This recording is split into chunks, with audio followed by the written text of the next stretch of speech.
Assalamualaikum warahmatullahi wabarakatuh. Perkenalkan, nama saya Ahmad Muzaki. Di sini saya akan menjelaskan bagaimana pencegahan ISPA.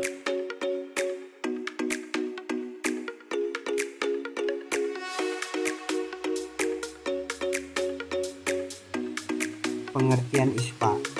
ISPA atau infeksi saluran pernafasan akut merupakan penyebab utama mortalitas dan morbiditas penyakit infeksi menular di dunia. Setiap tahun kurang lebih 4 juta orang meninggal akibat ISPA. 98% disebabkan oleh infeksi saluran pernafasan bawah.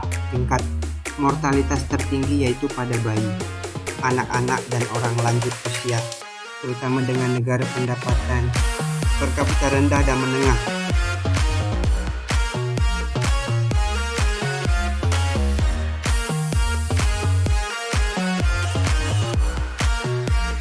Dampak ISPA jangka pendek. 1. Gangguan pernapasan. Gejala seperti batuk, sesak napas, hidung tersumbat, atau sakit tenggorokan dapat mengganggu aktivitas sehari-hari seperti bekerja atau sekolah. 2. Demam dan kelelahan. ISPA sering disertai dengan demam yang menyebabkan tubuh merasa lemah dan lelah. 3. Penurunan nafsu makan. Penderita sering merasa tidak nyaman sehingga nafsu makan berkurang. 4. Komplikasi penyakit lain. Jika tidak ditangani dengan baik, ISPA bisa berkembang menjadi penyakit lain seperti pneumonia atau bronkitis.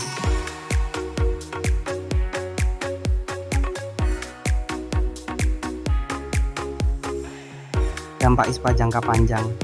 1. Kerusakan jaringan paru-paru. Infeksi yang berulang atau berat dapat menyebabkan kerusakan permanen pada saluran pernapasan. 2. Penurunan fungsi pernapasan. Dapat memengaruhi kapasitas paru-paru, terutama pada anak-anak atau lansia. 3. Kerentanan terhadap penyakit. Infeksi berulang dapat melemahkan sistem kekebalan tubuh, membuat penderita lebih rentan terhadap penyakit lain. 4. Gangguan pertumbuhan pada anak. Anak-anak yang sering terkena ISPA berisiko mengalami gangguan pertumbuhan akibat penurunan asupan nutrisi dan energi yang dialihkan untuk melawan infeksi. Penyebab ISPA. Virus penyebab paling umum sekitar 80-90%. Virus influenza. Rhinovirus penyebab utama flu biasa. Adenovirus. Respiratory syncytial virus (RSV). Coronavirus termasuk varian penyebab COVID-19. Parainfluenza virus. Bakteri. Streptococcus pneumonia. Haemophilus influenzae. C. Jamur. Lebih jarang, biasanya pada pasien dengan daya tahan tubuh rendah. Aspergillus, Candida, Histoplasma. Gejala umum ISPA. Demam sebagai respons tubuh terhadap infeksi. Sakit kepala, mual atau muntah, penurunan nafsu makan, sakit otot atau tubuh terasa pegal.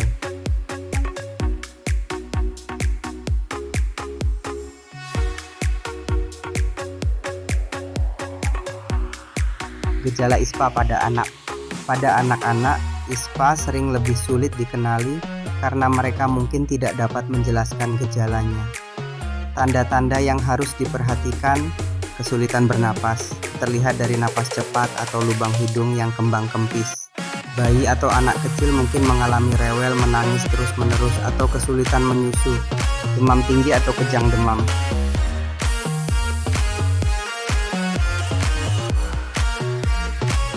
Pencegahan ISPA. 1. Menjaga kesehatan gizi yang baik akan mencegah atau terhindar dari penyakit yang terutama antara lain penyakit ISPA. Misalnya dengan mengkonsumsi makanan 4 sehat 5 sempurna, banyak minum air putih, olahraga dengan teratur, serta istirahat yang cukup.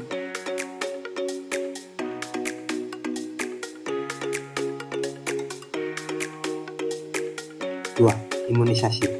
Pemberian imunisasi sangat diperlukan baik pada anak-anak maupun orang dewasa. Imunisasi dilakukan untuk menjaga kekebalan tubuh supaya tidak mudah terserang berbagai macam penyakit yang disebabkan oleh virus atau bakteri.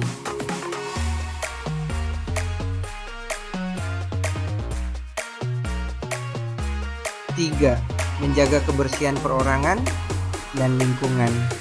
Membuat ventilasi udara serta pencahayaan udara yang baik akan mengurangi polusi asap dapur atau asap rokok yang ada di dalam rumah.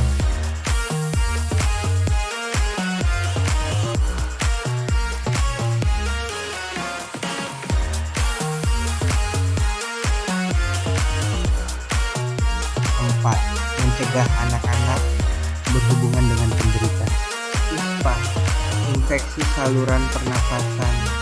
Akut ISPA ini disebabkan oleh virus bakteri yang ditularkan oleh seseorang yang telah terjangkit penyakit ini melalui udara yang tercemar dan masuk ke dalam tubuh bibir. Penyakit ini biasanya berupa virus atau bakteri di udara yang umumnya berbentuk aerosol atau suspensi yang melayang di udara.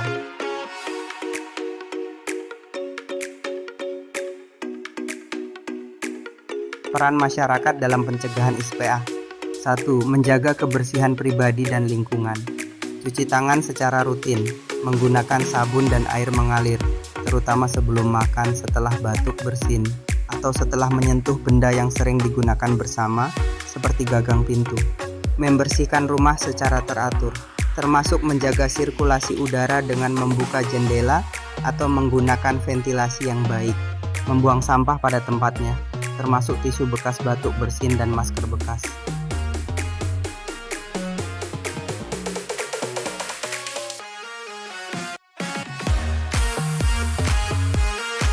2. Menerapkan etika batuk dan bersin. Menutup mulut dan hidung saat batuk bersin dengan tisu atau siku bagian dalam. Tidak meludah sembarangan. Memakai masker jika sedang sakit untuk mencegah penularan ke orang lain. 3. Meningkatkan kesadaran dan edukasi.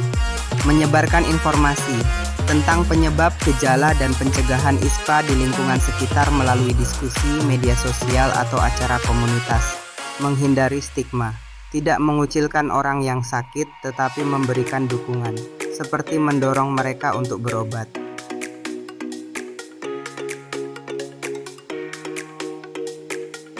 4. Membangun lingkungan yang sehat.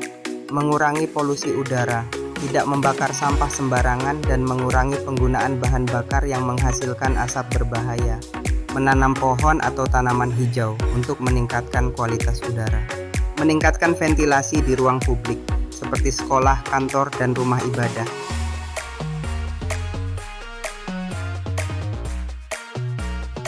5. Meningkatkan kekebalan tubuh.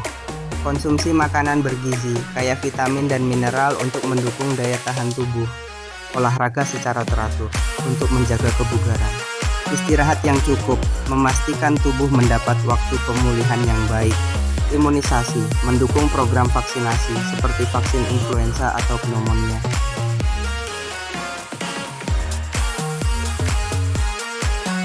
6. Berperan dalam deteksi dan pengobatan dini. Mendorong orang sakit untuk segera berobat, menghindari keterlambatan diagnosis dan pengobatan. Melaporkan kejadian luar biasa, KLB, jika ada peningkatan kasus ISPA di lingkungan kepada pihak berwenang. 7.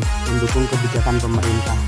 Mengikuti program pemerintah terkait kesehatan seperti kampanye cuci tangan, imunisasi, dan pembagian masker. Tidak merokok di area publik atau lingkungan rumah untuk melindungi orang lain dari paparan asap. 8. Meningkatkan solidaritas sosial. Membantu anggota masyarakat yang sakit dengan memberikan dukungan moral atau material. Berpartisipasi dalam kegiatan gotong royong untuk membersihkan lingkungan.